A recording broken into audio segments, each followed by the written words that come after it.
आप आप सभी लोगों को बहुत बहुत नवषष्ठी संवत ये होली पर्व की बहुत बहुत शुभकामनाएं। हम आर्य समाज आर्य प्रतिनिधि सभा कानपुर से संतोष जी बोल रहे हैं। और अभी बहुत ही सुंदर उद्बोधन आचार्य जी द्वारा जो प्रस्तुत किया जा रहा था, बहुत ही सुंदर उद्बोधन था। और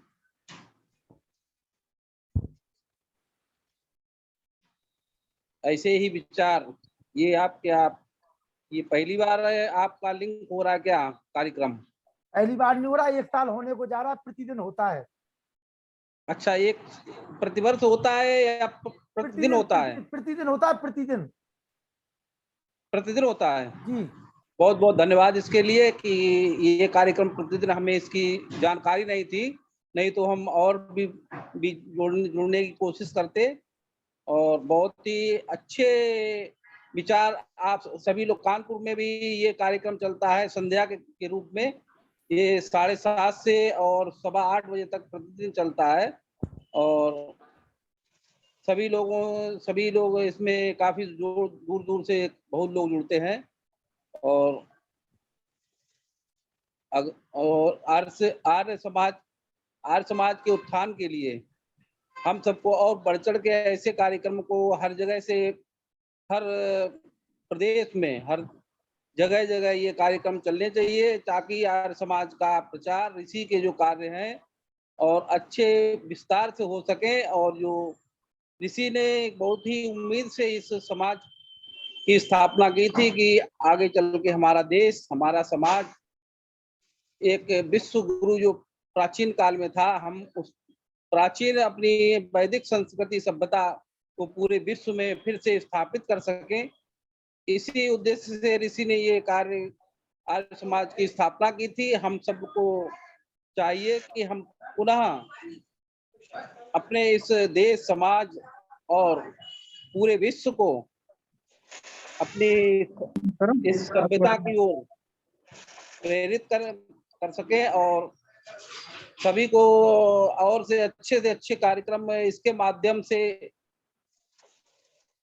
प्रसारित करें, और अच्छे से अच्छे वक्ताओं के सभी के वो प्रसारित करके और बिल्कुल सबको। धन्यवाद संतोष जी। और आप बहुत अच्छा प्रचार कर रहे हैं कानपुर में, और आगे भी करते रहें, और इसी प्रकार से जुड़े रहिए आप, और आपको आनंद आएगा। ये कार्यक्रम बहुत लंबे समय से चल रहा है, बड़े बड़े विद्वान इस मंच अच्छा, पे आ चुके जी। यही लिंक है आपका? यही लिंक रहेगा, हमेशा यही लिंक रहेगा जी जी जी। अच्छा, बहुत बहुत धन्यवाद इसके लिए। और सभी आपके बम्बई आर्य समाज की जितनी भी समाजें हैं, सबके कार्यकर्ता और सभी प्रधान, सभी कार्यकर्तागण, हमारे कानपुर आर्य प्रतिनिधि सभा की ओर से सबको कोटि कोटि नमन और कोटि कोटि धन्यवाद धन्यवाद। और मैं इस कार्यक्रम जी चलाने के लिए। बहुत बहुत आभार आपका आज सम्मानित संतोष जी। मैं निवेदन करूंगा विनोद जी, अगर मेरी आवाज सुनो तो अपना वीडियो खोले। विनोद जी, विनोद कुमार जी जो हमारे कानपुर के हैं, विनोद जी 2 शब्द अध्यक्षीय उद्बोधन में हम आपके सुन रहे हैं। विनोद कुमार जी, जी विनोद जी ऑडियो खोल लीजिए अपना। Realme 5 Pro लिखा है, आप नाम लिखना सीख जी। नमस्ते जी, सभी को आवाज मेरी आ रही है? जी विनोद जी आवाज आ रही है, बोलिए। अच्छा जी 2 शब्द बोल दीजिए, सभी इस का आवाज। कार्यक्रम में उपस्थित वेद व्याख्याता श्री सुश्रुत सारस्वमी जी, अपने भजनोपदेशक श्रीमती कविता आर्या जी, श्री भूदेव शास्त्री जी अजमेर से, संतोष कुमार आर्य जी प्रधान कानपुर जिला आर्य प्रतिनिधि सभा कानपुर नगर, तथा कार्यक्रम के संयोजक श्री लखनलाल आर्य जी मेहरौनी से। ये मैं कहूंगा कि आपका बहुत ही सुंदर ये प्रयास है श्री लखनलाल जी आर्य का, स्वागत है। और पिछले कुछ वर्षों से मैं आपके आवाज आ रही है जी आवाज आ रही, बोलिए बोलिए, आप बोलिए। अच्छा, पिछले कुछ वर्षों से मैं श्री लखनलाल जी के संपर्क में आया, और वास्तव में जब आपसे मिला और आपके क्रियाकलापों को मैंने देखा, तो मुझे लगा कि वास्तव में आपके अंदर एक पीड़ा है, समाज को जगाने की, आर्य समाज के प्रचार प्रसार की एक बहुत ललक है। और जिस प्रकार से आपने अपने कार्यों को किया, अर्थात आपने अपने गृहस्थ में अपनी बेटियों को, अपने बच्चों को, सभी को आपने गुरुकुल में भेजा, तो ये एक बहुत बड़ी एक पहल थी। जिस तरह से आपने आर्य समाज की सेवा की और निरंतर आप करते जा रहे हैं, पिछले 1 वर्ष से लगभग आपका ये कार्य चल रहा है। मुझे कई बार लिंक प्राप्त हुआ और मेरा आज मैं कहूंगा कि ये दुर्भाग्य ही रहा कि मैं आपके इस लिंक पे जुड़ नहीं पाया। उसका कारण और भी है। आप सभी लोग जानते हैं कि कानपुर में वैदिक कक्षाओं का संचालन करते हैं, तो इस समय 9 वैदिक कक्षाएं हो गई हैं, तो दौड़ भाग बहुत होती है। और मैंने भी अपने जीवन का लक्ष्य आपको मैं बताऊं लखनलाल जी, कि मेरे जीवन का भी लक्ष्य यही है कि जो मेरे जॉब का जो समय है उसको छोड़, परिवार का थोड़ा बहुत समय छोड़,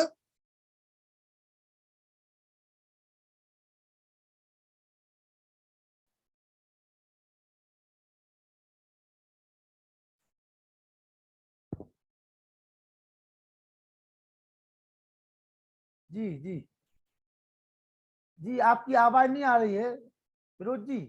फिरोज हाँ जी, जी अब आ गई। हाँ आवाज आ रही। जी जी जी बताऊं, ऐसे लोगों को थोड़ा समझना चाहिए कि मैं कुछ यदि कहीं मीटिंग में हूं तभी तो काट रहा हूं फोन। ठीक है जी। तो यदि हम आप देखिए, आर्य समाज का शीर्ष नेतृत्व क्या कर रहा है या और लोग क्या कर रहे हैं, ये हमें नहीं देखना। हमें ये देखना है कि हम अपने जिले में, अपने आसपास, हम आर्य समाज का कितना कार्य कर पा रहे हैं। और आचार्य जी ने आज कितनी सुंदर बात कही कि हम आज अपने आप के जीवन को देखें कि हर कार्य से मैं अपने मोक्ष की ओर कितना बढ़ रहा हूं।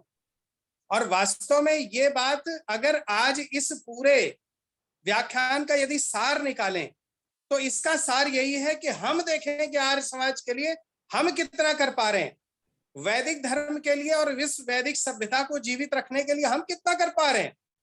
नहीं तो आज जैसा आपने कश्मीर फाइल्स में देखा कि कश्मीरी पंडितों का पलायन हुआ, तो कल को हमारे और आपके बच्चों को इसकी सजा भुगतनी पड़ेगी। श्री स्वामी नरसिंहानंद जी ने आज कहा कि स्वामी श्रद्धानंद जी वहां पर शुद्धि के लिए जाने वाले थे, जो कश्मीर के जो मुसलमान थे उनको शुद्धि के लिए जाने वाले थे, वो तैयार भी हो गए थे। लेकिन कश्मीरी पंडित वहां पर झेलम नदी के किनारे अपनी चोटी और अपने यज्ञोपवीत को पकड़कर खड़े हो गए, बोले यदि इन मलेच्छों को शुद्ध किया गया तो हम इस झेलम नदी में कूदकर अपने प्राण दे देंगे।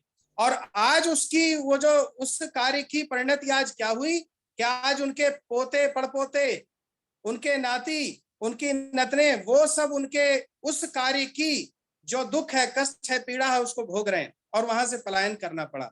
इसलिए यदि आप सभी मेरे से कितना परिचित हैं मैं नहीं जानता हूं, परंतु ये प्रण ले लें कि हम आर्य समाज और वैदिक धर्म की रक्षा के लिए अपने एक एक मिनट को देंगे। अपने गृहस्थ को छोड़कर, अपना जो कार्य है उसको छोड़कर अपना एक एक मिनट इसके लिए आहूत करेंगे। जितना है उतना लगा दें समाज के लिए, धन को छोड़ दें, तो हमारा ये समाज, हमारा ये वेद, हमारा धर्म सब कुछ बचा रहेगा, हमारे बच्चे भी सुरक्षित रहेंगे और हम कल का एक नया सवेरा देखेंगे। ये मैं कह रहा हूं कि आर्य समाज की अंगड़ाई का समय है। इस समय जो अपनी जो आर्य समाज है वो अंगड़ाई ले रही है। क्यों अंगड़ाई ले रही है? क्योंकि इस समय सारा जितना युवा है वो इस माध्यम से, लखनलाल जी मैं आपको कोटि कोटि धन्यवाद देता हूं। आपने मीटिंग होस्ट की और इसमें 59 लोग मैं देख रहा था कि जुड़े थे। आपने, अब देखिए, ये अगर आपके यहाँ का वार्षिकोत्सव होता, कोई कार्यक्रम होता, मैं नहीं जुड़ सकता था। धन्य हो कोरोना काल का, धन्य हो कोरोना काल का, जिसने मुझे आपसे इस मीटिंग से जोड़ दिया। मैं आचार्य जी के प्रवचनों को सुन पाया और एक से एक क्या बड़ी बात है, पहले तो हम कानपुर के ही अपने समाज के कार्यक्रमों को देख पाते थे और आज आपने हमें यहाँ बैठे बैठे मेहरौनी से और अपने जो है कहाँ से, अपने आचार्य जी बताइए, पौंधा से है, और अपने अजमेर से अपने शास्त्री जी, सब जुड़े हुए, सब एक दूसरे को सुन रहे हैं। मतलब इस समय जो हम योजना बनाएंगे वो योजना हमारी चिरकालीन होगी। और ये शक्ति मैं बता रहा हूं आपको, युवा जग गया है। यदि आप सत्य सिद्धांतों को बताएं, इस समय मोदी जी राष्ट्र के नेता हैं, इस समय योगी जी उत्तर प्रदेश के नेता हैं, इस समय आपकी द कश्मीर फाइल्स, जिसको 32 सालों से छुपाया गया, वो आपके सामने रिलीज हो जाती है। और इतने सारे आपके लिए शुभ संकेत हैं, इतने सारे पॉजिटिव फील्ड्स तैयार हो रहे हैं, इंटरनेट मीडिया है, इतने आपके पास सारे साधन हैं, और इसको रहते हुए भी यदि आप वेद विद्या का प्रचार नहीं कर पाए, कोई व्यक्ति ये कह दे कि वेद विद्या का प्रचार इतने रहते नहीं कर पाए, तो ये उसके लिए डूब मरने की बात है। महर्षि दयानंद सरस्वती ने जिस समय वेद का प्रचार किया, उस समय उनके पास कोई साधन नहीं था, न टीवी था, बताइए टीवी क्या, रेडियो तक नहीं था, बेचारे वो अपने नंगे पांव वो चला करते थे, हैं, उनके वस्त्र नहीं थे शरीर के ऊपर, और वो संसार में घूम घूम करके उन्होंने वेद का प्रचार किया। और हम आप इस समय पर जिस सारे संसाधन हमारे पास उपस्थित है, वो हम संसाधनों का उपयोग करके क्या नहीं कर सकते। विनोद जी, आपकी पीड़ा जायज है, और आपकी पीड़ा को आपके भाई ने समझा, और आपको मैं बता दूं, आप जुड़ते रहिए, देखते रहिए। आज दुर्भाग्य रहा कि आज अमेरिका से, कनाडा से, लंदन से कोई व्यक्ति नहीं जुड़ पाया, मॉरिशस से। प्रतिदिन लोग पूरे विश्व से जुड़ते हैं, और लगभग 90 और 100 की संख्या प्रतिदिन होती है। हमारे शेरती जी देख रहे हैं, रामस्वरूप चौधरी देख रहे हैं, डॉक्टर वेद प्रकाश जी बरेली से जुड़े हुए बहुत लोग जुड़ रहे हैं, और इसका लाभ बखूबी उठाया जाएगा, उठाया जा रहा है। आपके मंतव्य को हमने समझा, और जो भी प्रश्न हमारे बीच में जिनके हो, हम चाहते हैं उनकी शंकाओं का समाधान हो। और उर्मिला अंत में हमें आप सभी का धन्यवाद देता हूं कि आपने मुझे यहाँ पर इनवाइट भी किया दीक्षित उद्बोधन के लिए। आप सभी का भूरी भूरी धन्यवाद, और मैं प्रयास करूंगा, मैं पूरा नहीं कह सकता, प्रयास करूंगा कि मैं जुड़ने का प्रयास करता रहूं। धन्यवाद जी। विनोद जी बिल्कुल जुड़िए, आप हमारे एक ऐसे कार्यकर्ता हैं कानपुर के कि हमें गर्व होता है कि आप हमारे मित्र हैं, और बहुत अच्छा लगता है, हम आपके कार्यों को देखते रहते हैं। तो मैं निवेदन करूंगा सुखबीर शास्त्री जी से, जिन्होंने हमें एक ऐसे आज विद्वान से संपर्क करा, डॉक्टर सुखसुख जी से, निश्चित रूप से उनको 4 दिन सुनने का मौका मिलेगा। फिर मुरली पुरुषोत्तम वानप्रस्थी जी 2 मिनट के लिए आभार व्यक्त करेंगे, और फिर सभी के प्रश्नों का उत्तर दिया जाएगा यहाँ पर। जी सुखबीर जी, आप अपना आशीर्वाद दे दीजिए। सुखबीर जी, तो उर्मिला जी का हमें भजन भी सुनना है अभी। जी जी। हाँ, मैं यही कह रहा था कि उर्मिला जी का भजन करवा दीजिए, बहुत करवा अच्छा करो, गाती है। आ जाइए उर्मिला बहन जी, एक भजन हो जाए, फिर सभी लोगों के हाँ, प्रश्नों के हाँ, उत्तर। जी जी जी जी जी। उनका आवाज भजन। आ रही है? मेरी आवाज आ रही है? आवाज आ रही है आपकी। जी बोलिए बहन जी, बोलिए। अच्छा जी, नमस्ते जी, सभी को मेरा बहुत बहुत प्रणाम, और होली की सभी को हृदय से शुभकामना देती हूँ। और इसी तरह से सभी लोग आइए, एक भजन सुनाइए सुनाइए।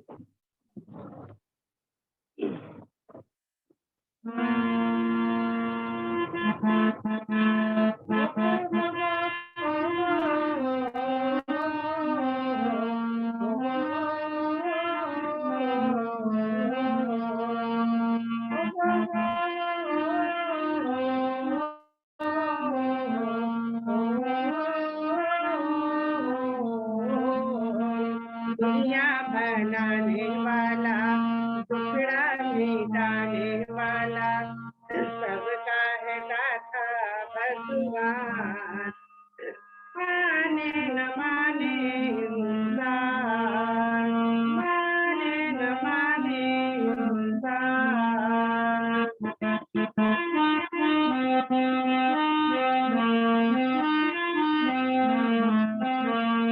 रंग रंग के फूल खिलाए, सूरज और चांद बनाए। रंग रंग के फूल खिलाए, सूरज और चांद बनाए। धरती सागर व धरती आसमान, माने न माने इंसान, माने न माने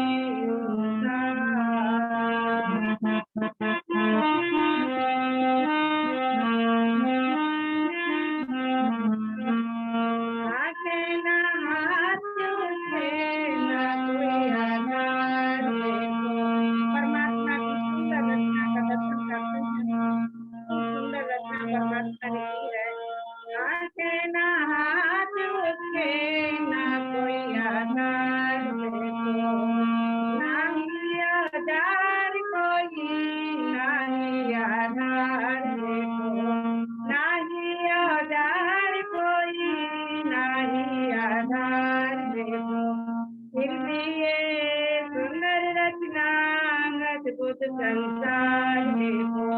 फिर भी ये सुंदर रचना, बुध संसार में पतझड़ दिखाने वाला, बादल बरसाने वाला, पतझड़ दिखाने वाला, सबका है दाता भगवान, माने न माने इंसान, माने न माने इंसान। इस भजन में भगवान को नहीं मानते, ईश्वर को नहीं मानते, हमें ईश्वर की रचना का दर्शन करें। यहाँ तो हम चलती नारिश पर थोड़ी उसके दरबार होई, चलती नारिश पर थोड़ी उसके दरबार होई, अपना बेगाना उसका नारिशेदार होई, अपना बेगाना उसका नारिशेदार होई, सुनता है वो तो सबकी कर ले पुकार होई, सुनता है वो तो सबकी कर ले पुकार होई, सज्जन हरसाने वाला, सज्जन हरसाने वाला, दुर्जन सुनाने वाला, सबका है दाता भगवान, माने न माने इंसान, माने न माने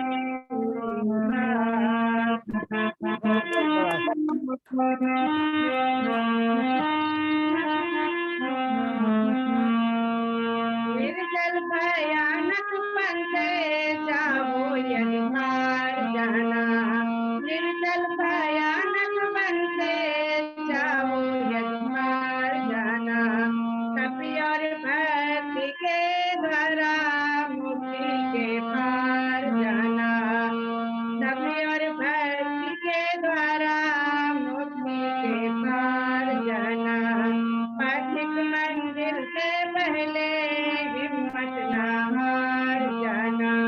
हमें आज समाज का उद्धार करना है, कभी भी हिम्मत नहीं हारनी, आगे बढ़ना है। पाठिक मंदिर से पहले हिम्मत ना हार जाना, पाठिक मंदिर से पहले हिम्मत ना हार जाना, उलझन सुलझाने वाला, उलझन सुलझाने वाला, मार्ग दिखाने वाला, मार्ग दिखाने वाला, सबका है दाता भगवान, माने न माने इंसान, माने न माने इंसान। बधाई, बहुत बहुत बधाई।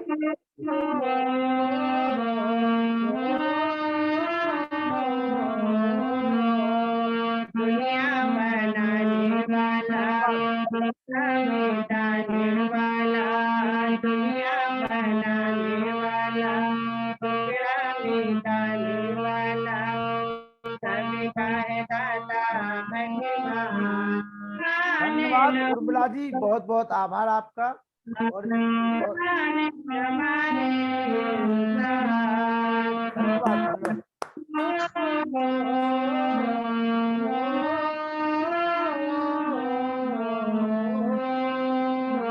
बहुत बहुत धन्यवाद आपका, बहुत बहुत धन्यवाद, धन्यवाद बहुत बहुत आपका।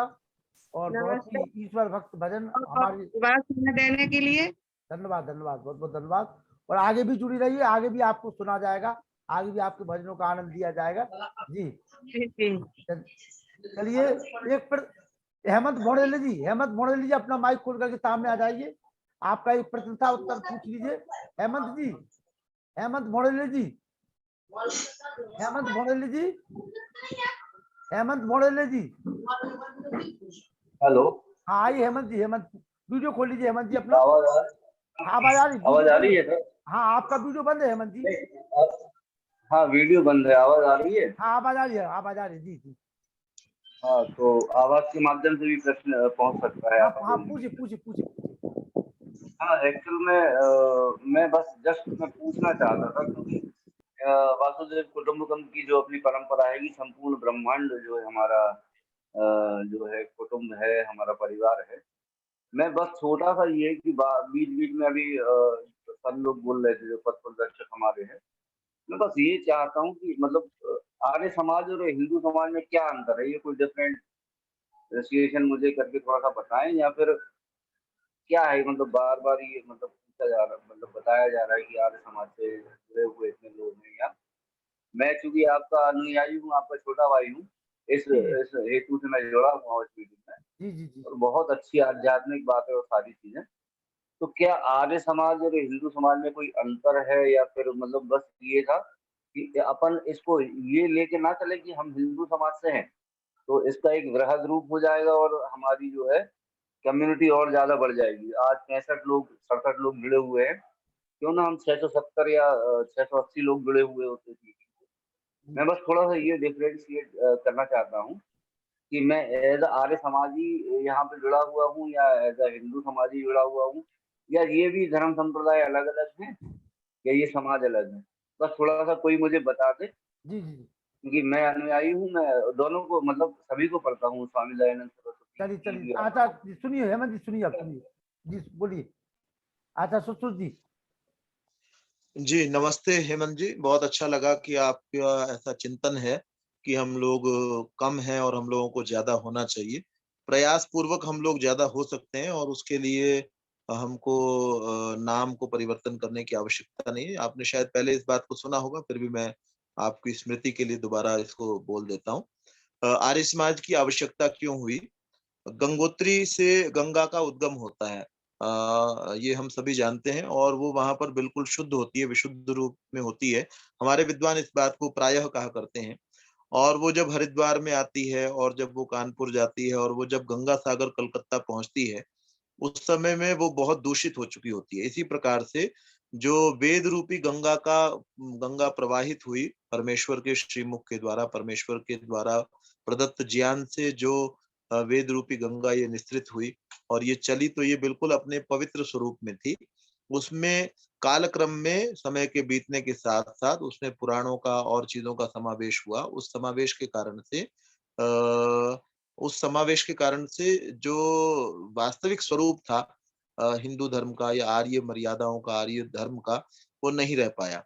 तो स्वामी दयानंद का केवल मात्र इतना प्रयास था कि इसके अंदर से अशुद्धियां जो हैं वो दूर हो जाएं, और उन्होंने उसको दूर करने का प्रयास किया। आपको इस बात की जानकारी हो, अगर हम इतिहास को पढ़ें तो हम देखेंगे लाहौर के अंदर कांग्रेस का अधिवेशन चल रहा था और उस समय में वहां भीड़ बहुत कम थी। तो कांग्रेस के नेताओं ने इस बात को पूछा, भाई आपके यहाँ पर कांग्रेस का अधिवेशन चल रहा है और यहाँ भीड़ इतनी कम क्यों है, सब उपस्थिति कम क्यों है? तो कहने लगे, जी बराबर में आर्य समाज का कार्यक्रम चल रहा है, सब लोग वहां पर चले जाते हैं। तो इतना आर्य समाज का असर पहले रह चुका है और वो दोबारा से फिर से तभी बढ़ाया जा सकता है जब हम सत्य बात को कहने वाले, सत्य बात को अपने जीवन में उतारने वाले हो जाएंगे। संख्या की कमी का कारण और बहुत सारे उसके कारण है, उसका कारण ये नहीं है। देखिए, मैं तब भी आर्य समाजी होता हूँ जब मेरे घर के अंदर विवाह होता है, लेकिन मैं उसके लिए जितना प्रयास करता हूँ उतने आर्य समाज में लोगों को जोड़ने का वैसा प्रयास मेरा नहीं होता। जब आर्य समाज का ही कार्यक्रम, हवन का कार्यक्रम मेरे घर में होता है, तब बहुत सारे लोग, मेरे मित्र संबंधी, आस पड़ोसी आ जाते हैं, क्योंकि मेरे निवेदन पर वो आ रहे होते हैं। तो हम अगर चाहेंगे तो ऐसा करते हुए भी हमारे जो गुरु हैं, ऋषि दयानंद जो हैं, वो तो हैं ही, गुरुओं के गुरु हैं, हमारे गुरुजनों के भी गुरु हैं। तो जब उन्होंने सत्य के साथ में समझौता नहीं किया, तो हमको भी नहीं करना चाहिए। केवल संख्या को बढ़ाने के उद्देश्य से अगर हम असत्य को स्वीकार करते हैं या असत्य को भी कहने लग जाते हैं, जो कि वेदों के अंदर नहीं प्रसारित किया गया है, तो हम परमेश्वर के विरुद्ध आचरण करते हैं। ईश्वर प्रोक्त वेद की जो बात है उसको न कहना मेरे विचार से ये अपराध है, मेरे विचार से ये बिल्कुल भी ठीक नहीं है, और हमको स्वामी दयानंद ने और हमारे विद्वानों ने यही सिखाया है। यदि मेरी बात कड़वी लगी हो तो मैं क्षमा चाहूंगा। धन्यवाद। हेलो हेलो, क्या आवाज जी आ हेमंत रही जी, है? आपकी आवाज आ रही। हाँ हेमंत जी, आपकी आवाज आ रही। आवाज आ रही है हेमंत जी, आपकी आवाज आ रही है, बोलिए। अगर मेरा प्रश्न जो था वो अभी तक, मैं एक्चुअल में मैं आर्य भी हूँ, मैं हिंदू भी हूँ।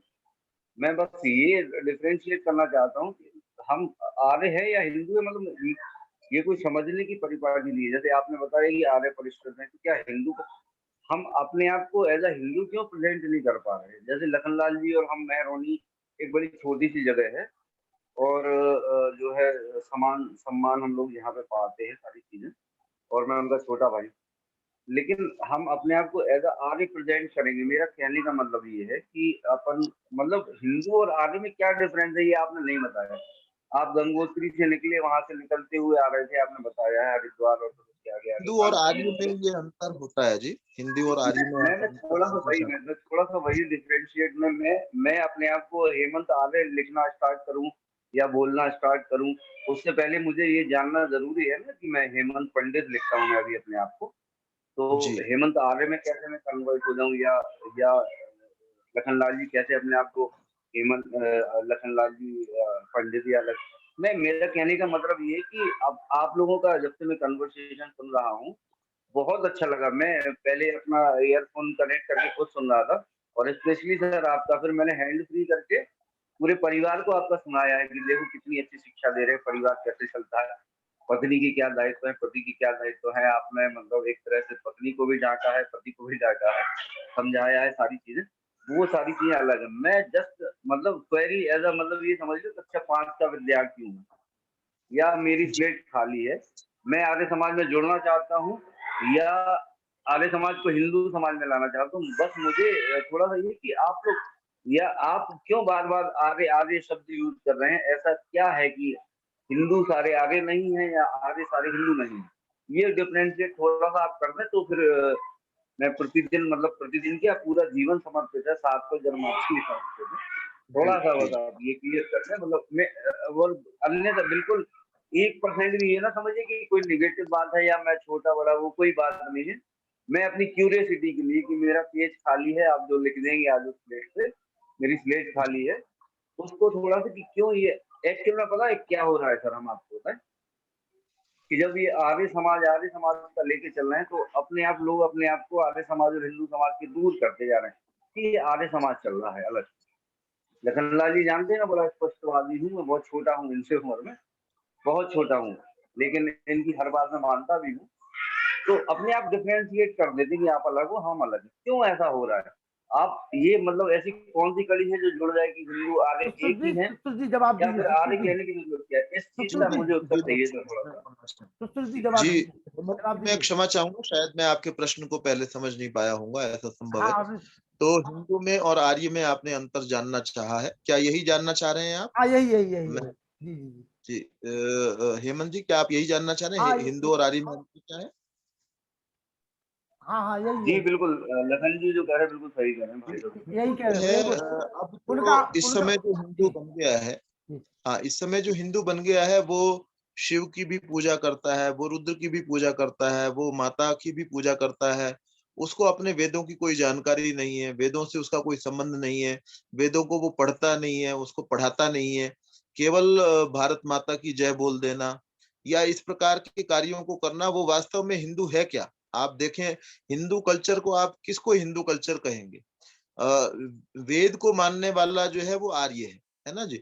और आर्य शब्द का प्रचलन हमने क्यों किया? क्योंकि हमारे पूर्वजों ने, जिनकी हम उपासना करते हैं, जिनको हम बड़ा मानते हैं, जिनको हम महापुरुष मानते हैं, जैसे राम है, श्री कृष्ण है, वाल्मीकि रामायण है, महाभारत है, यहाँ पर हिंदू शब्द का कहीं पर प्रयोग नहीं मिलता, इसलिए हिंदू का हम लोग प्रयोग नहीं करते हैं।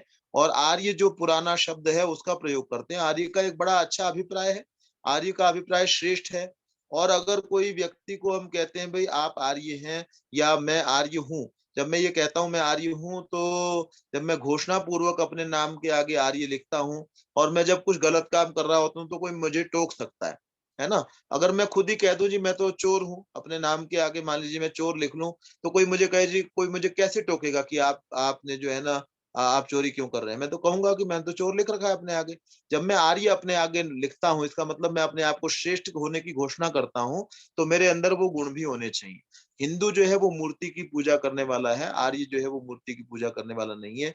हिंदू उतना वेद का भक्त नहीं है। हिंदू के धर्म ग्रंथ आज के समय में अनेक हैं, है ना? उसको पूछ लो जी, गीता भी मेरा धार्मिक ग्रंथ है। उसको पूछ लो जी, वो तो कई तो वाल्मीकि रामायण पढ़ करके, अभी मैं कुछ कक्षाओं को पढ़ा रहा हूँ, तो एक कक्षा पढ़ने वाले इस प्रकार के भी हैं, उन्होंने पढ़ना मुझसे इसलिए छोड़ दिया, वो कहने लगे जी हम तो ये मानते हैं गीता पढ़ने मात्र से हमारी मुक्ति हो जाएगी। अब ऋषि दयानंद ने, मेरा आपसे निवेदन है, मुझे नहीं लगता आपने सत्यार्थ प्रकाश को पढ़ा है, हो सकता है पढ़ा हो सकता है मैं गलत हूँ, लेकिन आप उसको ध्यान पूर्वक, लखनलाल जी आप उनको दे देंगे मेरे विचार से, अगर नहीं पढ़ा है तो उसको आप ध्यान पूर्वक पढ़ेंगे तो आपको आर्य मान्यताओं में और हिंदू धर्म की मान्यताओं को आप देखिए, क्या मान्यताएं हैं, उसमें निर्धारित कुछ नहीं है। हर एक पुराण जो है वो अपने अपने विषय में ही अलग अलग बात करता है। तो इसलिए कुछ ग्रंथों को छोड़ करके जिनके अंदर दोष था, ऋषि दयानंद ने इस बात को लिखा। अब हिंदू तो ये बात कह देगा जो मेरे ग्रंथ के अंदर लिखा है सारा कुछ ठीक है। ऋषि दयानंद ने कहा वेद के विरुद्ध जो कुछ भी है वो गलत है ना। वेद जो है वो मूल हमारे ग्रंथ हैं, उनके आधार पर हमको चलना चाहिए। तो ये बात है, अगर हिंदू इस चीज की ओर आ जाएं, हिंदू ही नहीं सारे विश्व के लोग, वसुधैव कुटुंबकम की हम लोगों ने बात की, आप अभी बात कर रहे थे, तो हम ये चाहते हैं कि सारा का सारा विश्व ही आर्य बन जाए। आर्य बनने का ये मतलब नहीं है कि कोई हमारा कोई एक व्यक्ति नेता नहीं है कि हम उसके शासन के अंतर्गत चल रहे हैं। हम आर्य बनाने का हमारा अभिप्राय है कि सारे के सारे अच्छे बन जाएं, अच्छे बन जाएं, वो चोरी करना छोड़ दें, वो ईमानदार हो जाएं, एक दूसरे का सहयोग करने वाले हो जाएं, परिश्रम पूर्वक कार्यों को करने वाले हों, है ना, किसी के साथ में कोई किसी का अहित ना चाहे। ऐसे सोचने में क्या क्या क्या बुराई है, ऐसा ही हम चाहते हैं। और यही यही पुरानी परंपरा है। ये चीज मैं बहुत बार कहा करता हूँ कि आजकल के जो विकसित देश अपने आप को कहते हैं, जिन्होंने स्वयंभू विकसित देश है, अमेरिका, ऑस्ट्रेलिया इत्यादि, उनके अंदर भी जो है ना चोरी होती है, हर आधे घंटे के अंदर बड़ा डाका जलता है, हर आधे घंटे के अंदर जो है ना वहां पर कोई बलात्कार हो रहा है, और फिर भी वो विकसित है। भारत ही विकसित था, और तब वो विकसित था जब हम लोग आर्य थे, जब हमारा नाम भी आर्य था और हम गुणों से भी आर्य थे। तो हम यही चाहते हैं कि सारा विश्व जो है फिर से आर्य बन जाए। आर्य का अभिप्राय कोई समुदाय विशेष ना होकर के, आर्य का अभिप्राय केवल इतना है कि हम सारे के सारे श्रेष्ठ अर्थात अच्छे बन जाए। जी सर, मैं हेलो, जी हाँ अनुमति है बोलने की? जी जी हेमंत सर, मैं बच्चों को, मैं एक्चुअल में खुद भी टीचर हूँ, और मैं जब अपने भारतवर्ष के जो है 4 नाम गिनाता हूँ कि हमारे देश के कितने क्या क्या नाम है हमारे देश का, तो उसका नाम है भारत, इंडिया, हिंदुस्तान और आर्यावर्त।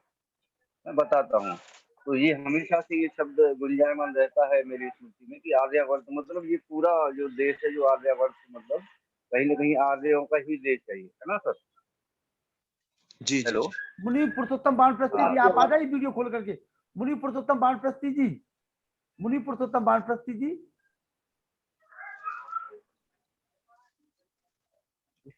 हेलो। हाँ हेमंत जी। जी हेमंत जी, कहिए कहिए। मतलब लखनलाल जी भाई साहब ने किसी को आह्वान किया था तो मैं थोड़ा सा हो गया। तो ये बात है मेरे जहन में हमेशा से, मैं ये आर्य शब्द का ही मैं बड़ा सम्मान करता हूँ, क्योंकि भारत देश का नाम आर्यवर्त है और पुरातन ये नाम है कि नहीं सर?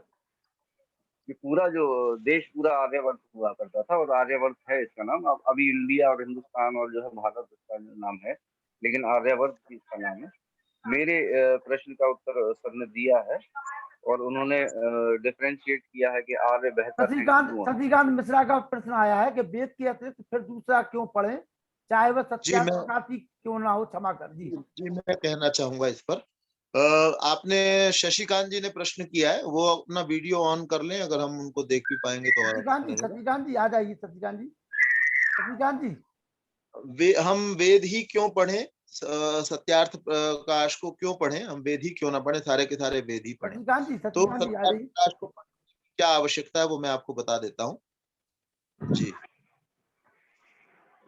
शशिकांत जी को आवाज आ रही है मेरी? हाँ आवाज आ रही है, आवाज जी जी।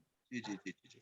तो निवेदन ये है, अगर आप वेद को समझ सकते हैं, है ना, कई बार क्या होता है, अब बच्चा जो है, हमने ये कह दिया कि गुरुदत्त विद्यार्थी की ये पुस्तक बहुत बढ़िया है ना, ये सबसे अच्छी पुस्तक है, लेकिन उस स्तर तक व्यक्ति का मस्तिष्क तो होना चाहिए वहां तक समझने का, है ना। तो ये वेद के, आप इसको वेद का व्याख्या ग्रंथ समझ सकते हैं। वेदानुकूल स्वामी दयानंद ने ये कहा है कि आप वेद को पढ़ें, वेद जो है वो स्वतः प्रमाण है और बाकी चीजें परतः प्रमाण है। तो वेद को समझने की आपकी क्षमता हो और ठीक प्रकार से आप उसको समझ पाए। वेद को पढ़ने के लिए पहले आपको वेदांगों को पढ़ना चाहिए, है ना। वेद को पढ़ने के लिए हमको पहले वेदांगों को पढ़ना होगा। क्या हम वेदांगों को पढ़ने के बाद इतना हमारे पास सामर्थ्य है क्या इतना हम समय लगाने को तैयार हैं कि हम पहले व्याकरण को पढ़ें, उसके बाद दर्शन को पढ़ें, फिर उसके बाद ये ज्योतिष को पढ़ें, इन सब को पढ़ने के बाद, वेदांगों को पढ़ने के बाद हम वेद को पढ़ने का श्रम कर सकें? इतना हमारा सामर्थ्य है, इतनी पेशेंस हमारे अंदर है? अगर नहीं है तो उसका कुछ ज्ञान जो हमारी भाषा के अंदर है ना, मुझे और आपको हिंदी समझ में आती है, अगर मैं यहाँ पर सारा का सारा वक्तव्य संस्कृत में देता, या मैं सारा कुछ वेद के ही मंत्र बोलता चला जाता, तो हम में से कितनों को समझ में आता? तो इसलिए केवल उसको एक प्रकार है कि भाषांतर में आपको बताने के लिए उन्होंने प्रयास किया है। हाँ, अगर आप वेद को कल को समझ पाए तो स्वामी दयानंद का कोई ऐसा अनुरोध नहीं है कि आप सत्यार्थ प्रकाश को पढ़ें या वहीं तक सीमित रहें, ऐसा कोई अनुरोध नहीं। वेद तो सत्यार्थ प्रकाश तो एक मार्ग दिखाता है कि आपने ऐसा ऐसा करना है ना। जैसे कहीं पर लिखा हुआ होता है कि यहाँ से कश्मीर जो है ये 30 किलोमीटर है, 40 किलोमीटर है। अब उस पत्थर को पकड़ करके बैठना जो है वो कश्मीर पहुंचना नहीं होता, उस पत्थर के ऊपर लिखी हुई चीज के अनुसार आपको चलना होता है। ऐसे ही सत्यार्थ प्रकाश में हमको हमारी भाषा के अंदर एक निर्देश दिया गया, हमको बताया गया है, हमको सुझाव दिया गया कि आपको ऐसा ऐसा करना चाहिए, तो हमको वैसा वैसा करना चाहिए। स्वामी दयानंद ने खुद वेद को पढ़ने के लिए कहा हुआ है, खुद उन्होंने वेदों को पढ़ा था। तो अगर हम ऐसा कर सके, वेदांगों को पढ़ करके वेदों को पढ़ सके, तो वो निश्चित रूप से उत्तम है, इसमें कोई शक नहीं। शशिकांत जी और कुछ पूछना है? उत्तर जी संतुष्ट? नहीं, भगवत गीता जी जी उत्तर तो तर्कयुक्त है, तर्कसंगत है जी, लेकिन भगवत गीता को लेकर जो बात कही गई है, तो क्या वो सही नहीं है? पुस्तक मार्ग नहीं दिखाती है? जी, भगवत गीता के अंदर जो बातें हैं, आप एक एक चीज को देखिए, है ना। मैंने आपको स्वतः प्रमाण और परतः प्रमाण शब्द को बोला। स्वतः प्रमाण का अभिप्राय होता है जो अपने आप में प्रमाण हो, है ना। परतः प्रमाण होता है जो दूसरों के आधार पर जो प्रमाण हो, है ना, जिसकी प्रामाणिकता जो है वो वेद के कारण से सिद्ध हो। तो वेद विरुद्ध अगर कोई बात उसमें मिलेगी तो निश्चित रूप से जो है वो ऐसी मानी जाएगी कि भाई इसको हमको स्वीकार नहीं करना चाहिए। गीता के अंदर वो सब कुछ नहीं हो सकता है, ना है जितना वेदों के अंदर है ना। गीता बहुत छोटा सा ग्रंथ है, आपने पढ़ा है, क्योंकि वेदों को हमने जाना ही नहीं है। वेद के विषय में तो कितना कुछ बड़े से बड़े विद्वानों ने कहा हुआ है। मैं ये समझना चाह रहा था कि क्या वो जो है वेद के अनुकूल नहीं है? उसमें बहुत सारी बातें अनुकूल है, बहुत सारी बातें वेद के अनुकूल नहीं भी है ना। प्रथम दृष्टया देखने पर बहुत सी बातें ऐसी लगती हैं जो वेद के अनुकूल नहीं। जी जी जी जी। चलिए अगला प्रश्न किसी का हो जी। और ये निश्चित है, इसको ये कड़वी किसी को बात लग सकती है। कुछ लोग ऐसा मानते हैं कि हम गीता का पाठ करते रहेंगे और हमारी मुक्ति हो जाएगी, और वो अशुद्ध गीता का पाठ कर रहे हैं, मतलब गीता के अर्थ को भी जानने का प्रयास नहीं कर रहे, उसके अनुसार जीवन भी नहीं बिता रहे हैं। बहुत बड़े पठित एक मेरे विचार से कहीं राजस्व अधिकारी थी अभी, जो मैंने किसी के माध्यम से उनके पास संदेश भिजवाया कि भाई आप संस्कृत क्लास चल रही थी उनको ज्वाइन करने के लिए, तो उनको यही विश्वास है कि भाई हम गीता के द्वारा मुक्त हो जाएंगे। अब इस विश्वास नहीं, ये तो आचरण पहले होना चाहिए। वैसा तो वेद को लेकर के भी ये बात नहीं गारंटी करते कि आप वेद पढ़ते रहे जीवन भर और आप मुक्त हो जाएंगे, हम तो उसके लिए नहीं कहते। तो कोई व्यक्ति सोचे मैं गीता अशुद्ध पढ़ता रहूं, उसके अर्थ को भी ना जानूं और मैं मुक्त हो जाऊंगा और कृष्ण ही भगवान है। अब इस प्रकार की बातों का कैसे, अब किसी को कड़वा लगे, हम कैसे इस बात का समर्थन कर दें? वो हिंदू है, हमारा भाई है। जयपाल सिंह बुंदेला जी कोई प्रश्न हो तो पूछ लीजिए। जयपाल सिंह जी। जयपाल सिंह जी। देखो मास्टर ऐसा है, नमस्कार सभी को। नमस्ते नमस्ते। बस यही है कि गीता और भगवत पुराण इन दोनों में कुछ अंतर तो है, लेकिन जो वेद है, वेद का ज्ञान ही को ही मैं सर्व ज्ञान मानता हूँ। बहुत अच्छे, बहुत बढ़िया, सही दिशा में जा रहे हो आप सही दिशा में जा रहे हो। और ये है कि वेदों का ही युग है, वेदों का ही विस्तार है, और वेद से ही हो रहा मानव जीवन का कल्याण है। वाह वाह वाह वाह वाह। इसलिए मैं तो वेद को सर्वश्रेष्ठ मानता हूँ। बिल्कुल बिल्कुल बिल्कुल। चलिए द्विवेदी जी अपना आशीर्वाद दे दीजिए, पर नींद आ जाएगी आपको नहीं तक। द्विवेदी जी। मुनि पुरुषोत्तम वानप्रस्थी जी। ओम जी। जी ठीक है जी जी। देखिए हमारे विनोद जी ने लिख दिया कि वेद जो है ईश्वर प्रदत्त है और अन्य ग्रंथ नहीं। इस बात का आपको ध्यान रखना है, सारे प्रश्नों के उत्तर अपने आप मिल जाएंगे। जी मुनि जी आशीर्वाद दे दीजिए अपना जी। ओम शन्नु मित्रः संवरुणः सन्नु भवति अर्यमः शन्न इंद्रो बृहस्पतिः सन्नो विष्णुरुक्रमः। ओम नमो ब्रह्मणे नमस्ते वायो त्वामेव प्रत्यक्षं ब्रह्मास्मि त्वामेव प्रत्यक्षं ब्रह्म वदिष्यामि ऋतं वदिष्यामि सत्यं वदिष्यामि तन्मामवतु तद्वक्तारमवतु भवत्माम् अवतु वक्तारम्। ओम शांति शांति शांति। सभी महान भावों के लिए, वक्ता और श्रोताओं के लिए और प्रश्नकर्ताओं के लिए मेरा सादर नमस्ते। आज का विषय जो रहा है गृहस्थियों का वेद का आदेश। हमारे आज के आचार्य सुश्रुत शाम शर्मी जी बड़े विस्तार के साथ में उन्होंने वेद के माध्यम से, शास्त्रों के माध्यम से और इतर ग्रंथों के माध्यम से जो वेदोक्त जो गृहस्थ के लिए शुद्ध मार्ग बताया गया है उसके माध्यम से उन्होंने हमारे बीच में रखा है। सभी लोग संतुष्ट भी हैं इस बात से। मैं समझता हूँ हमारे बीच में इन विद्वानों के माध्यम से जो वेदोक्त प्रणाली दी जा रही है हमें, बाबा तुलसीदास जी ने कहा है सोची विप्र जो वेद विधीना तज निज धर्म विषय लीना। तो सोचनीय कहा गया है। जब भरत जी को समझाते हैं वशिष्ठ जी, वो कहते हैं महाराज राजा कौन सोचने योग्य होता है, प्रजा कौन सोचनी है, विप्र कौन सोचनी है, इन सब बातों को रखते हुए वो कहते हैं कि तुम्हारे पिताजी सोचनीय नहीं थे, वो वेद के मार्ग का अनुसरण कर रहे थे। तो वेद का मार्ग हमारे लिए सृष्टि क्रम से परमात्मा ने जैसे कहते हैं उन ऋषियों के हृदय में ध्यान अवस्था में उतारा, वहां से लेकर के हमारा पूरा का पूरा देश, हम जो संकल्प पाठ पढ़ते हैं ना, वो विस्तृत साहित्य अपन देखते हैं जब अपने पास में, तो उसमें आर्यों के लिए सबसे ज्यादा वरीयता दी गई, यानी आर्यावर्त देश।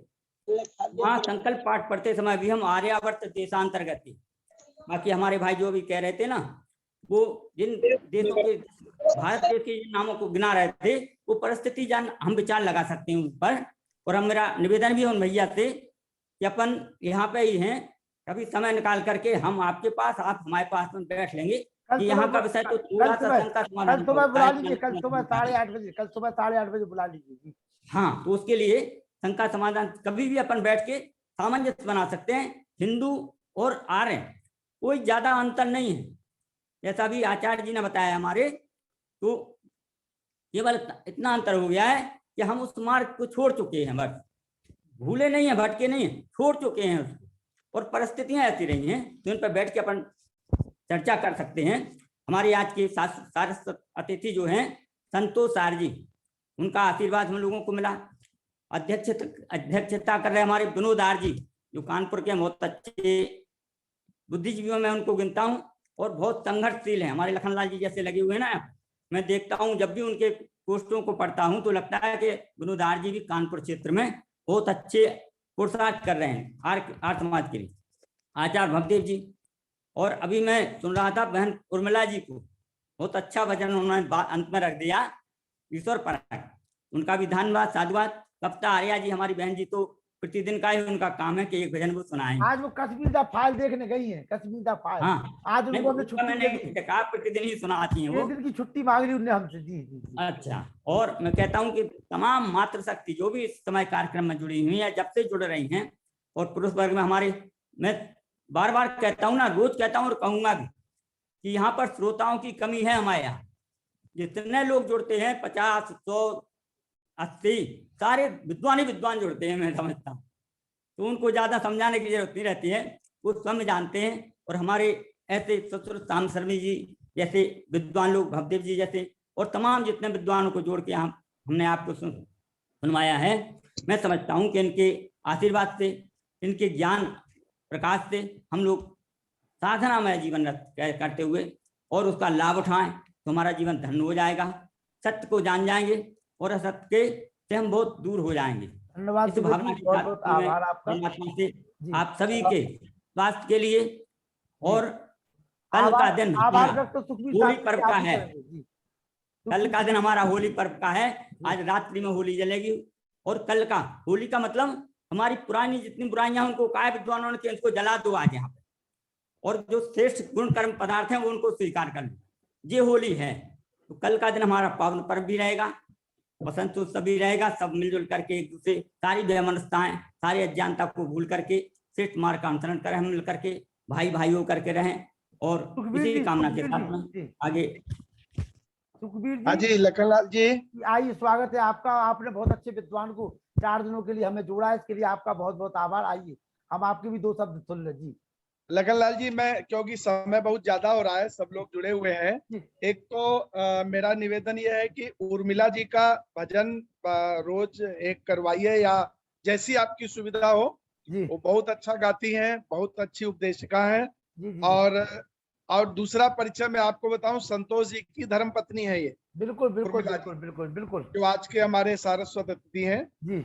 ये और विनोद जी दोनों मिल करके कानपुर नगर में आर्य समाज का बहुत बड़े स्तर पर कार्य करते हैं। बिल्कुल, विनोद जी से हमारा लंबा परिचय है, विनोद जी से काफी लंबा परिचय है। तो इनको आप संतोष जी को, उर्मिला जी को अपने ग्रुप से जोड़िए हमेशा के लिए। नहीं, हमेशा के लिए, हमेशा के लिए जी। दूसरा एक बात यह है कि हम इतने अच्छे विद्वान का वक्तव्य सुन रहे थे, तो मेरा निवेदन है कि वो अपना परिचय तो दें जिससे आम लोग जान सके जी। उनका जो परिचय है, उनका वक्तव्य, उनका परिचय है, सुन लीजिए। वो खुद ही दे। सुखबीर जी वो मत दिलाइए परिचय। उनका जो परिचय है वो मैं कल दे दूंगा, लेकिन उनका जो परिचय है उनका वक्तव्य है, ध्यान रखना आप।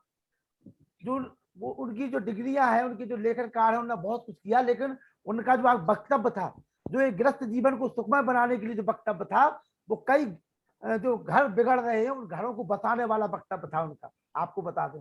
इसलिए आप उनका परिचय मत दिलवाइए जी।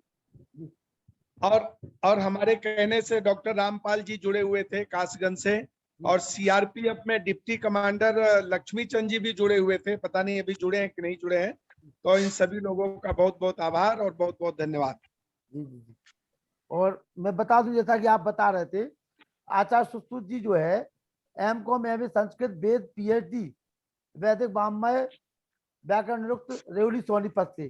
कार्य जो उनका है वेद प्रचार, पिछले 20 वर्ष से भारत के विभिन्न प्रांतों हरियाणा, दिल्ली, उत्तर प्रदेश, मध्य प्रदेश, पंजाब, बिहार इत्यादि में वेद कथाओं के अंतर्गत 600 व्याख्यान। 2014 में अमेरिका के जॉर्जिया प्रांत में एक माह का प्रभाव वेद मंत्र आधारित व्याख्यान अध्यापन कार्य। ईस्वी सन 2006 से निरंतर अद्यावधि आर्य स्नातकोत्तर महाविद्यालय पानीपत में संस्कृत विभाग में आप असिस्टेंट प्रोफेसर हैं, और 2004 से 2006 तक गुरुकुलों में अध्यापन, लेखन कार्य। और आपके जो दादाजी और पिताजी जो है ना, वो बहुत ही जो पुराने हमारे आर्य समाजी हैं, उनसे आपका ताल्लुक है, एक आर्य परिवार के आप हैं।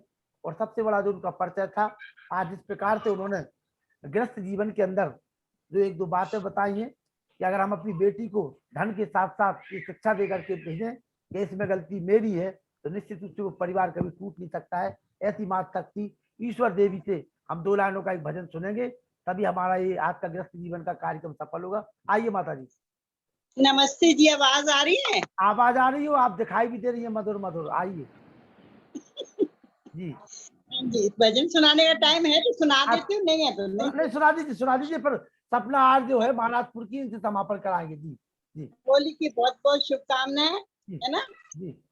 भगवान के साथ जुड़े रहेंगे तो हमारी रोज की होली है, रोज तो उमंग है, जोश है। सपना जी शांति पाठ कराना है आपको। सपना जी चलिए माता जी 4 लाइन सुना दीजिए, जल्दी, समय हो गया जी।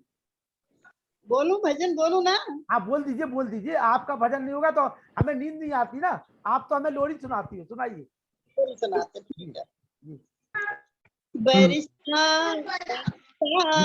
सुख बरसा आंगन आंगन, सुख बरसा बरसा दाता, सुख बरसा आंगन आंगन, सुख बरसा चुन चुन कांटे नफरत के, प्यार अमन के फूल खिला। तन से कोई है दुखी, मन से कोई है दुखी, हे प्रभु दया करो, मान हो सुखी, हर पल मांगू यही दुआ, आंगन आंगन सुख बरसा, झोलियां सुखों की तुम सबकी दाता भरे ही दो, हे प्रभु तुम हमें ज्ञान बुद्धि बल भी दो, सबके दुखों की तू है दवा, आंगन आंगन सुख बरसा, वैर नफरत को मिटा, दाता सकल संसार से, तेरा ही सिमरन हम करें, हर दिन भक्ति भाव से, मानव से मानव होना जुदा, आंगन आंगन सुख बरसा, भाई से भाई होना जुदा, आंगन आंगन सुख बरसा, बरसा दाता सुख बरसा, आंगन आंगन सुख बरसा, डॉक्टर वेद प्रकाश शर्मा हटे नफरत के, प्यार अमन के फूल खिला।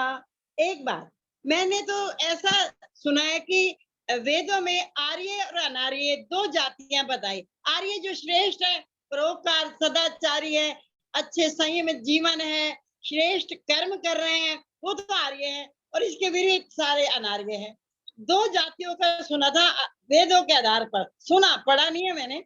और वैसे अपन हिंदू मुसलमान सिख ईसाई ये सब बना दी जाती है, बाकी सब हम धन्यवाद धन्यवाद। डॉक्टर वेद प्रकाश शर्मा जी जो हमारे बरेली से हैं, प्रोफेसर हैं रोहिलखंड विश्वविद्यालय में, आपका स्वागत है। देखिए शशिकांत मिश्रा जी जानते हैं कि हिंदू शब्द विदेशी आक्रांताओं का दिया हुआ है। हेमंत भोड़ेले जी, शशिकांत मिश्रा जी हिंदुस्तान अखबार में पत्रकार हैं और उन्होंने एक शब्द दिया है कि ये जो हिंदू शब्द है वो विदेशी आक्रांताओं का दिया हुआ है, बस इतना ध्यान रखें। Doctor Ved Prakash Sharma ji assistant professor Bareilly जी, जी अपना आशीर्वाद जी भाई साहब। मैं जी हेलो जी अच्छा जी जी हम जी एक मिनट वेद प्रकाश शर्मा जी को सुन ले, फिर इसके बाद आपसे बात करते जी। डॉक्टर वेद प्रकाश शर्मा जी, जी बोलिए सर। वेद प्रकाश शर्मा जी आपका माइक बंद हो गया जी। बहुत ही अच्छा प्रवचन हमारे श्याम श्री ने कहा, श्याम समी जी ने, और हम चाहेंगे डॉक्टर वेद प्रकाश फॉलो करना चाहिए जी। आवाज आ रही है? हाँ आवाज आ रही है, आपकी आवाज आ रही, बोलिए। तम श्रुतेन गमे मही माँ श्रुतेन विराधसी। हम जो भी वेद उपदेश सुने उसके अनुसार अपना आचरण करें।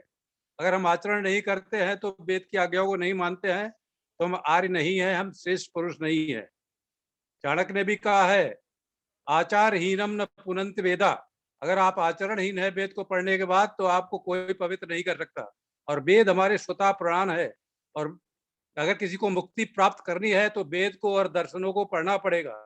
अपने जो भी तुम्हारे पंच कलेश है, अविद्या अस्मिता राग द्वेषा अवन वेशा, इनको आपको दग्ध बीज करना पड़ेगा, तभी आपको मुक्ति मिलेगी। रामायण गीता इत्यादि पढ़ने से आपको मुक्ति नहीं मिलेगी। मुक्ति आपको प्योर ज्ञान हो जाएगा, प्योर विद्या जब तुमको मिल जाएगी, जो सत्य चीजें हैं जो आपके वेदों में लिखी उनको ग्रहण करेंगे और योग दर्शन के हिसाब से अपने जीवन में उतारेंगे। 8 योग के अंग है अहिंसा सत्य अस्त्य ब्रह्मचर्य अपरिग्रह शौच संतोष तप स्वाध्याय, ये नियम के अंदर आते हैं ईश्वर परिधान। तो यम नियम आसन प्राणायाम प्रत्याहार धारणा ध्यान समाधि, जब तक यम नियम का पालन नहीं करेंगे आपको समाधि नहीं मिलेगी। और जब तक आप संप्रज्ञात समाधि में नहीं जाएंगे तो आपको रियल तत्व ज्ञान नहीं मिलेगा और आपको मुक्ति नहीं मिलेगी। ये हमारा कहना है। आप गीता, रामायण, कुरान इन सब के पढ़ने से आपको ब्रह्म की प्राप्ति नहीं होगी, जो कि हमारा मेन पर्पज है। एम नहीं, मुख्य पर्पज है हमारा मोक्ष को प्राप्त करना। तो इन्हीं शब्दों के साथ भाई साधुवाद, धन्यवाद। सपना जी, सपना आर्य जी, सपना जी आ जाइए, शांति पाठ करा दीजिए सपना जी। जी सर नमस्ते। नमस्ते जी, नमस्ते जी, आइए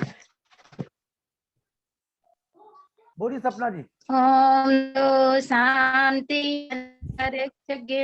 शांति पृथ्वी शांतिरापः शांतिरौषधयः शांति वनस्पतयः शांति विश्वदेवः शांति ब्रह्म शांति सर्वज्ञं शांति शांतिरेव शांति सामा शांतिरेधि। ओम शांति शांति शांति। जो बोले सो अभय। वैदिक धर्म की जय। महर्षि दयानंद सरस्वती जी की जय। भारत माता की जय। गौ माता का पालन मर्यादा पुरुषोत्तम श्री राम की जय हो। आर्य समाज अमर रहे, वेद की ज्योति जलती रहेगी। हमें प्रकाश मिलता रहे, ओम का झंडा ऊंचा रहे। प्रणवंतो विश्वमार्यम सत्यमेव जयते।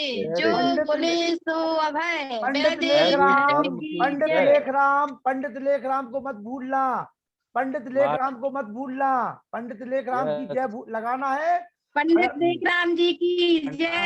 ये बात धनी।